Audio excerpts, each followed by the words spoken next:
नमस्कार दोस्तों, मैं राहुल आप सभी का हमारे यूट्यूब चैनल में बहुत बहुत स्वागत करता हूं।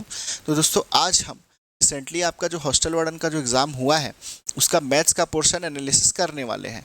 तो बहुत सारे स्टूडेंट्स का सवाल था कि सर जो कूट वाले प्रश्न हैं इसमें बहुत सारा इन्फॉर्मेशन, बहुत सारा डाटा आपका एक ही प्रश्न में दे दिया है, इसको कैसे सॉल्व करें। बहुत सारा इन्फॉर्मेशन, बहुत सारा डाटा देने के कारण यहाँ पर स्टूडेंट्स को इस प्रकार के प्रश्न को बनाने में काफ़ी समय लग गया और बहुत सारे स्टूडेंट्स को काफ़ी दिक्कतों का सामना करना पड़ा। तो यहाँ पे जो मैं आपको मेथड बताने वाला हूँ, जिस मेथड का यूज़ करके हम इस तरीके के प्रश्न को सॉल्व करेंगे, उस मेथड का नाम है एलिमिनेशन मेथड। एलिमिनेशन मेथड का यूज़ करके आप बहुत ही कम समय में और बहुत ही आसान तरीके से इस तरह के सवालों को आप बना सकते हैं। आपको कुछ नहीं करना है, सीक्वेंस वाइज आपको ऑप्शंस को एलिमिनेट करते जाना है, फिर जो ऑप्शन आपका बचेगा वही ऑप्शन क्या है, आंसर है।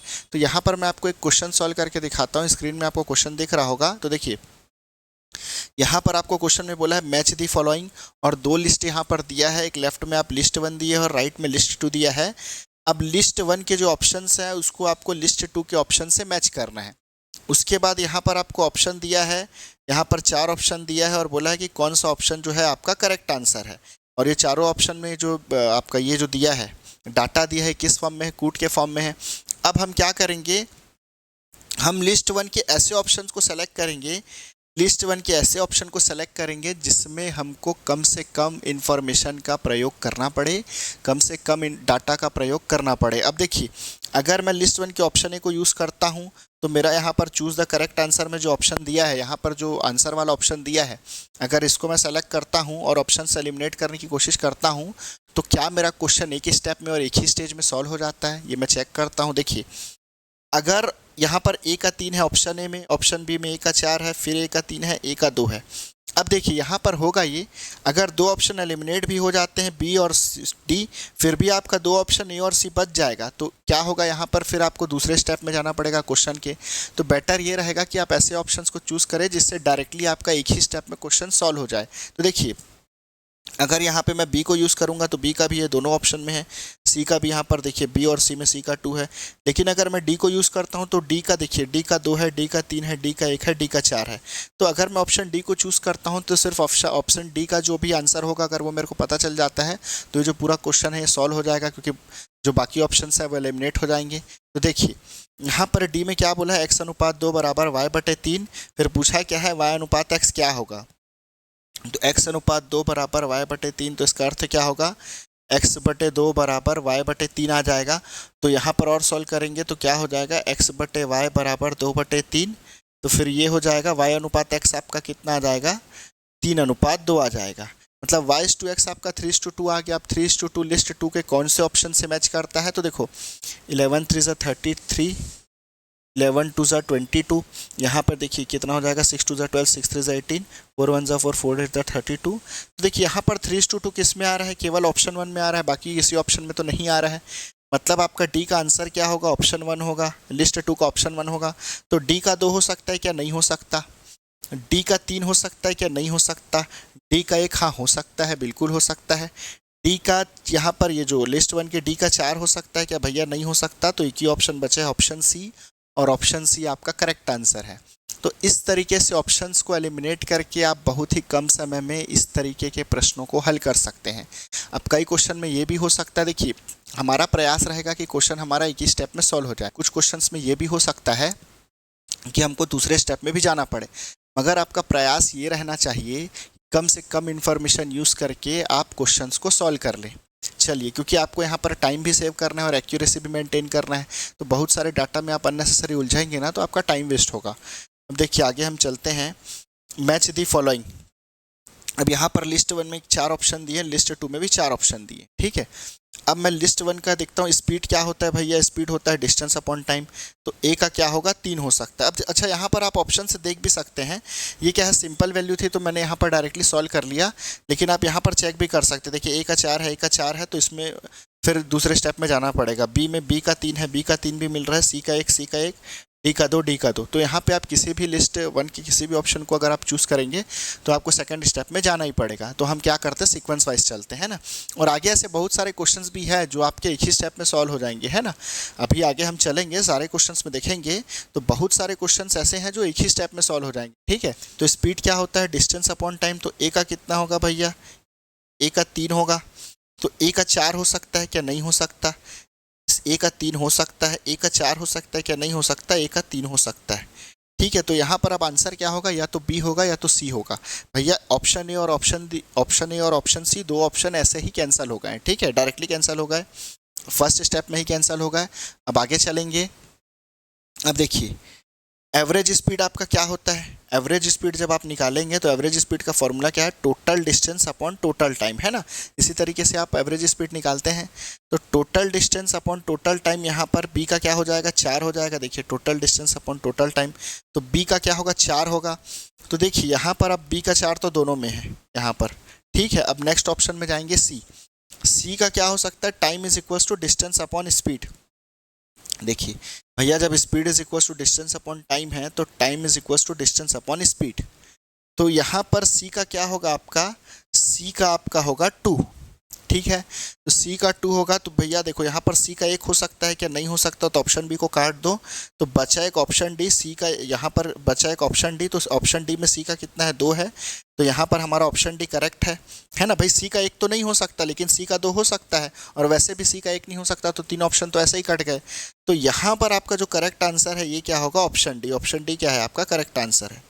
तो देखिए अब यहाँ पर आप बोलेंगे सर आपने तो बहुत सारे स्टेप सॉल्व कर दिए, बट आप देखिए बट यहाँ पर आप देखेंगे कि ये जो ऑप्शन डी है, total time is inversely proportional to, ये वाला जो अननेसेसरी का आपका कॉन्सेप्ट है, ये भी कभी डिटेल में हम इसको डिस्कस करेंगे जब आपको मैं चैप्टर पढ़ाऊंगा तो।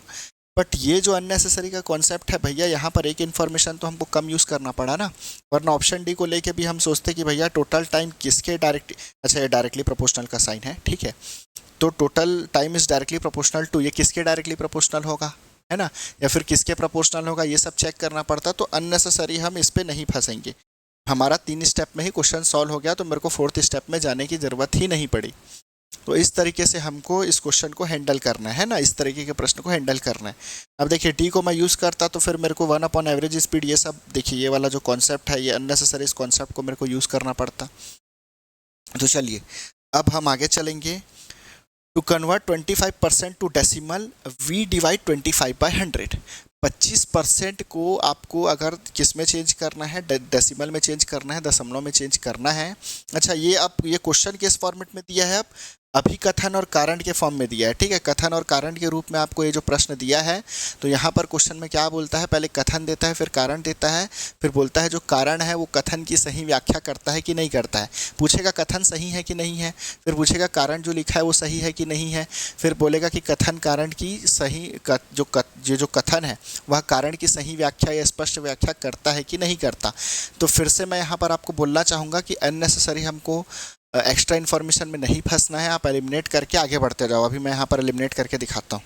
तो यहाँ पर ये सही बोल रहा है कि 25 को 100 से विभाजित करेंगे। 25% को अगर आपको दशमलव में बदलना है तो 25 को आप 100 से विभाजित करोगे, नो डाउट, है ना भैया। परसेंट आप चाहे ऐसा लिखो, चाहे परसेंट पर 100, जैसे 25% है तो 25% ऐसा लिखो, ये परसेंट का साइन है, पर 100 का साइन है, या फिर 25 पर 100 पर 25 बाई 100 आप ऐसा लिखो, एक ही मतलब है ना भाई। परसेंट चाहे आप ऐसा लिखो, चाहे यहाँ डिनोमिनेटर में 100 लिख के, या फिर परसेंट चाहे आप ऐसा साइन लगा के लिखो, एक ही मतलब है। तो भैया जब आपको 25% को जब आपको सॉल्व करना है, डेसिमल में चेंज करना है, तो भैया पहले फ्रैक्शन में बदलोगे ना, तब तो डेसिमल में चेंज करोगे। तो इसको पहले हमने फ्रैक्शन में बदला, फिर देन आगे हम डेसिमल में चेंज करेंगे। तो यहाँ पर ये करेक्ट बोला है कि 25% को दशमलव में बदलने के लिए 25 को 100 से विभाजित करना पड़ेगा, नो डाउट। तो पहला ए सही है। अब जो ऑप्शन ए को गलत बोलता है उस ऑप्शन को काट दो, क्योंकि यहाँ पर ए क्या है, सही है। तो भैया देखो ए और आर दोनों असत्य है, यहाँ पर क्या बोल रहा है, तो इसको काट दो, है ना, बोल रहा है ना A N S R false, तो भैया बी को तो काट दो डायरेक्टली। फिर बोल रहा है अब उसके बाद ए सत्य है, हो सकता है ए और आर दोनों सत्य है, हो सकता है ए और आर दोनों सत्य हो सकता है, लेकिन कम से कम यहाँ पर एक ऑप्शन तो कट गया। अब देखिए सेकेंड ऑप्शन में जाते हैं। कारण में जाते हैं। प्रतिशत को दशमलव में बदलने के लिए हम दशमलव बिंदु को एक स्थान बाएं ले जाते हैं। भैया आप 25/100 लिखोगे और नीचे 2 जीरो है, सपोज यहाँ पर आगे कुछ नहीं है तो 25.0 है ये, और नीचे 100। अब आप 25 को 100 से डिवाइड करोगे, है ना, नीचे जितना जीरो आता है, देखिए डिनोमिनेटर में जितना जीरो आएगा ऊपर में उतने पॉइंट के बाद उतना ही डिजिट होगा। या फिर आप ये बोल सकते हैं कि नीचे जितना जीरो है, डिनोमिनेटर में जितना जीरो है, दशमलव उतने स्थान बाएं खसकेगा। ठीक है, यहाँ पर मैं फिर से बोल रहा हूँ, डिनोमिनेटर में जितना जीरो है ना, जैसे 1 के साथ जितना जीरो है, जैसे 100 हो गया, 1000 हो गया, 10,000 हो गया, तो डिनोमिनेटर में जितना जीरो है दशमलव उतने ही स्थान बाएं खसकेगा, लेफ्ट जाएगा। अगर नीचे 2 जीरो है तो दशमलव 2 स्थान बाएं जाएगा, नीचे अगर 3 जीरो है तो दशमलव 3 स्थान बाएं जाएगा। तो यहाँ पर क्वेश्चन में क्या बोला है, प्रतिशत को दशमलव में बदलने के लिए हम दशमलव बिंदु को एक स्थान बाएं ले जाते हैं। तो कारण तो गलत दिया है भाई, एक स्थान बाएं नहीं भाई, हम यहाँ पर 2 स्थान बाएं ले जाएंगे, क्योंकि जब आप किसी भी वैल्यू को परसेंट पर 100 में लिखोगे तो नीचे में कितना जीरो आएगा, 2 जीरो आएगा। 25 को मैं यहाँ पर जो परसेंट है तो 25% का मतलब क्या है, 25/100, तो नीचे में तो जो 2 जीरो है, तो दशमलव जब खसकेगा तो 2 स्थान बाएं खसकेगा ना, एक स्थान तो नहीं खसकेगा। तो ये कितना आएगा, 0.25 आएगा। तो यहाँ पर ये जो आपको दिया है, कारण दिया है, गलत हो गया। जो कारण में स्टेटमेंट दिया है ये स्टेटमेंट गलत हो गया। अब आप क्या करो, कारण वाले जितने जो कारण को जो सही बोल रहा था, जो ऑप्शंस कारण को सही बोल रहे थे, उस ऑप्शंस को आप काट दो। तो देखो यहाँ पर आर ट्रू है बोल रहे हैं, आर ट्रू को काट दो, है ना, आर सत्य है बोल रहा है, आर को काट दो। अब देखो यहाँ पर फिर क्या बोल रहा है, सी में आर फॉल्स है बोल रहा है, हो सकता है आर तो फॉल्स ही है तो सी हो सकता है। अब डी में भी देखो आर ट्रू बोल रहा है, तो आर ट्रू है बोल रहा है तो डी को भी काट दो। तो भैया यहाँ पर कितना ऑप्शन कट गया आपका, ए कट गया, बी कट गया, डी कट गया, तो बचा कितना ऑप्शन, एक ही ऑप्शन कटा, एक ही बचा ऑप्शन सी, और ऑप्शन सी ही आपका क्या है, करेक्ट आंसर। ठीक है, ऑप्शन सी ही क्या है आपका यहाँ पर करेक्ट आंसर है ना, ये क्या है, करेक्ट है। क्लियर है, यहाँ पर दिख रहा होगा, अच्छा शायद ये फेस के कारण मेरे नहीं दिख रहा होगा, तो देखो यहाँ पर चलिए फिर से एक बार मैं क्लियर कर देता हूँ, है ना। आर को ये ट्रू बोल रहा था तो हमने इसको काट दिया, आर को ये ट्रू बोल रहा था इसको भी काट दिया, और यहाँ पर बी तो पहले से कट गया था, तो एक ही ऑप्शन, ऑप्शन सी आपका बचा, तो यही क्या है, करेक्ट आंसर। ठीक है, तो यहाँ पर देखिए, अब अगर आप बिना ऑप्शंस को एलिमिनेट करके सॉल्व करते तो अननेसेसरी यहाँ पर आपको क्या करना पड़ता है, यहाँ पर ये भी चेक करना पड़ता कि भैया जो कारण है वो कथन की सही व्याख्या करता है कि नहीं करता। यहाँ पर बोला भी है देखो कि सही व्याख्या है, ये सब है नहीं है, तो अननेसेसरी ये जो इन्फॉर्मेशन है, इस तरीके के जो अननेसेसरी डाटा है, इसमें नहीं फंसना है, एलिमिनेट करो, आगे बढ़ो। ठीक है, तो ये क्लियर है, इसका जो आंसर क्या है, ऑप्शन सी करेक्ट आंसर है। चलो आगे चलो आप। चतुर्भुज की क्रमागत भुजाओं का एक उभयनिष्ठ बिंदु होता है। The consecutive sides of quadrilateral have one common point. दो लगातार साइड्स, अगर मैं यहाँ पर क्वाड्रिलेटरल की बात करूँ तो क्वाड्रिलेटरल के दो लगातार साइड्स का एक कॉमन पॉइंट होगा क्या, तो यहाँ पर क्वाड्रिलेटरल चलिए बना लीजिए, है ना, बना लेते हैं। देखिए चतुर्भुज की 4 भुजाएं होंगी, ये क्वाड्रिलेटरल बना लिया मैंने। ठीक है, ए बी सी डी, यहाँ पर वर्टाइसेस को मैंने नाम दिया ए बी सी डी। अभी ए बी सी डी एक क्वाड्रिलेटरल है, तो यहाँ पर कॉन्सिक्यूटिव साइड्स, लगातार साइड्स कौन होंगे, कॉन्सिक्यूटिव साइड्स क्या हो जाएगा, देखिए बी सी है और यहाँ पर सी डी, बी सी और सी डी कॉन्सिक्यूटिव साइड्स हो गए लगातार। तो क्या बी सी और सी डी का यहाँ पर जो साइड्स है इसका एक कॉमन पॉइंट होगा, जी बिल्कुल होगा यहाँ पर, है ना। अगर मैं देखूँ यहाँ पर 2 कॉन्सिक्यूटिव साइड्स का एक कॉमन पॉइंट होगा, तो यहाँ पर क्वेश्चन में ये जो आपका कथन दिया है ये क्या है, सही है। तो जो ऑप्शन कथन को गलत बोलता है उस ऑप्शन को काट दो। ठीक है, ए असत्य है बोल रहे हैं, डी को काट दो। अब बचेगा ए बी सी में से कोई एक आंसर होगा। अब सेकंड में क्या बोल रहा है, opposite sides of a quadrilateral have 2 common point. अगर मैं अपोजिट साइड्स की बात करूं तो क्या 2 कॉमन पॉइंट होंगे क्या, देखिए ए बी और D C D opposite sides है, तो इस अपोजिट साइड्स का एक भी कॉमन पॉइंट नहीं होगा। ये अपोजिट साइड कहीं पे इंटरसेक्ट करेंगे क्या, नहीं करेंगे, तो भैया जब इंटरसेक्ट ही नहीं करेंगे तो कॉमन पॉइंट कहाँ से होगा। तो यहाँ पर जो रीज़न है ये गलत हो गया, तो जो रीज़न को सही बोलता है उसको काट दो। तो रीज़न को आर सत्य है बोलता है, इसको काट दो, आर सत्य है बोलता है, इसको काट दो, आर सत्य है बोलता है, इसको, ये तो कट गया पहले से। तो आपका बचा क्या, ऑप्शन सी ही आपका क्या है, करेक्ट आंसर। ठीक है, ऑप्शन सी ही क्या है आपका करेक्ट आंसर, है ना, ऑप्शन सी करेक्ट आंसर। तो इस तरीके से हमको एलिमिनेट करके सॉल्व करना है। अब आगे चलते हैं। देखिए यहाँ पर क्या बोला है, match the number of faces with its related geometrical shape, है ना। यहाँ पर आपको बहुत सारे सॉलिड ऑब्जेक्ट दिए हैं और इसका लिस्ट 1 में और लिस्ट 2 में हमको क्या करना है, सॉलिड ऑब्जेक्ट को हमको मैच करना है, इसके कितने फेसेस है उससे मैच करना है। तो यहाँ पर देखिए ये जो क्वेश्चन था इसमें यहाँ पर ये थोड़े से विवाद की स्थिति आ गई थी, क्योंकि देखिए एनसीईआरटी जब आप देखेंगे तो एनसीईआरटी में जो फेसेस है इसके डेफिनेशन में जब क्यूब को डिफाइन किया है और क्यूब का जो इन्फॉर्मेशन दिया है उसमें फेसेस को यहाँ पर फ्लैट सरफेस बोला है, फेसेस को फ्लैट सरफेस बोला है। बट जब आप एनसीईआरटी की आगे के ही क्लास 8 या 7 का आप बुक उठाएंगे तो वहाँ पर जब एक स्फीयर की बात की गई है, हेमिस्फीयर की, वहाँ पर जब हेमिस्फीयर की बात की गई है तो हेमिस्फीयर की जब बात की गई है तो कर्व्ड सरफेस को क्या माना है, कर्व्ड सरफेस को भी फेस माना है ना। एनसीईआरटी के एक बुक में जब हेमिस्फीयर की बात की गई है तो वहाँ पे कर्व्ड सरफेस को भी फेस माना गया है। तो इस हिसाब से हम कर्व्ड सरफेस को भी एनसीईआरटी के बुक के यहाँ पर अनुसार फेस ले सकते हैं।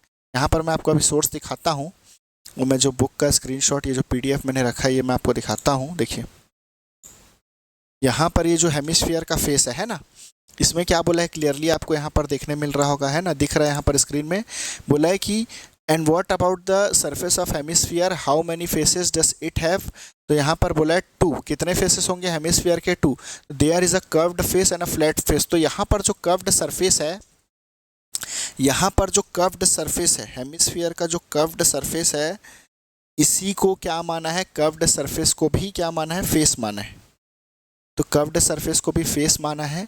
तो आप यहाँ पर जो कर्व्ड सरफेस है उसको ये इस बुक के अनुसार आप क्या कर सकते हैं, कर्व्ड फेस को भी, यहाँ पर कर्व्ड सरफेस को भी फेस मान के चल सकते हैं, फेस मान के यहाँ पर क्वेश्चन को सॉल्व कर सकते हैं।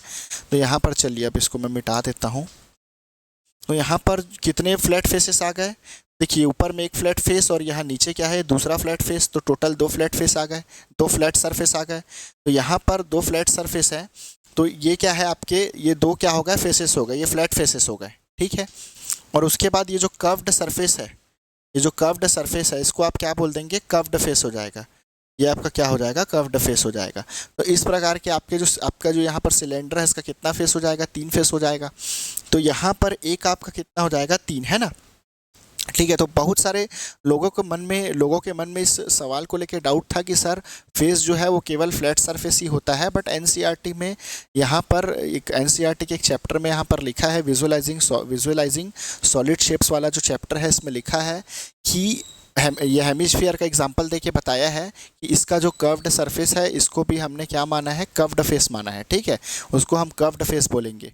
तो यहाँ पर सिलेंडर के कितने फेस आ गए, 3 फेस आ गए। तो ए का 3 होगा, तो ए का 2 हो सकता है क्या, नहीं हो सकता। ए का 4 हो सकता है क्या, नहीं हो सकता। तो ए का यहाँ पर ऑप्शन ए और ऑप्शन सी में से कोई करेक्ट आंसर होगा।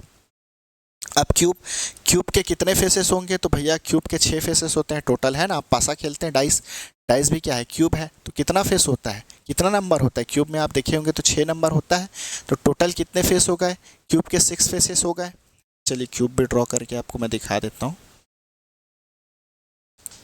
ये देखिए, ये जो फ्लैट फेस है, फ्लैट सरफेस है, इसी को फेस बोला जाता है। एक सामने है तो एक पीछे होगा इधर, और यहाँ एक ऊपर है तो एक नीचे होगा, और एक लेफ्ट राइट में है तो एक इधर लेफ्ट में होगा। तो टोटल कितने फेस होंगे, 6 फेस होंगे। तो बी का कितना हो जाएगा, 4 हो जाएगा। तो यहाँ पर देखिए ए और सी दोनों में बी का 4 है। अब कोन का यहाँ पर ले लेते हैं। अच्छा स्फीयर का देखेंगे, चलिए। तो स्फीयर का तो आपका एक ही कर्व्ड सरफेस होगा। स्फीयर का अगर आप देखेंगे कर्व्ड सरफेस एक ही होगा, सभी तरफ से सेम है स्फीयर। तो स्फीयर का डी का क्या हो जाएगा, 1 हो जाएगा, है ना। देखिए हेमिस्फीयर में भी जो कर्व्ड सरफेस था, ये जो ऊपर वाला, इसको क्या माना है, फेस माना है। तो इस प्रकार से स्फीयर का कर्व्ड सरफेस तो एक ही होगा। तो यहाँ पर इसको क्या मान लेगा, स्फीयर का जो फेस है वो क्या होगा, एक ही फेस होगा। तो स्फीयर का यहाँ पर डी का क्या हो जाएगा, 1 हो जाएगा। तो यहाँ पर डी का 2 हो सकता है क्या, नहीं हो सकता। तो डी का 1 होगा। तो ऑप्शन सी आपका क्या है, यहाँ पर करेक्ट आंसर है। ऑप्शन सी क्या है, करेक्ट आंसर। और कोन का भी आप बना सकते हैं, कोन आप ड्रॉ करेंगे तो कोन का कितना फ्लैट फेस होगा। देखिए जो कोन है यहाँ पर नीचे क्या है, ये प्लेन सरफेस है, ये प्लेन सरफेस है, प्लेन सरफेस है, इसी को फेस बोल दिया जाएगा, है ना, इसी को हम फेस बोल सकते हैं। और यहाँ पर ये जो कर्व्ड सरफेस है, कर्व्ड सरफेस है, तो इस कर्व्ड सरफेस को भी फेस बोलेंगे। तो कोन का कितना फेस हो जाएगा, 2 फेस हो जाएगा। तो यहाँ पर डी का 2 आ जाएगा, ठीक है। सॉरी डी बोल रहा हूँ, यहाँ पर सी का 2 आ जाएगा। तो यहाँ पर जो सी है इसका क्या आ जाएगा, 2 आ जाएगा, सी का 2 आ जाएगा, तो सी का 2 है ना। तो इस तरीके से ऑप्शन सी क्या है हमारा करेक्ट आंसर है। अब हम नेक्स्ट क्वेश्चन में चलेंगे।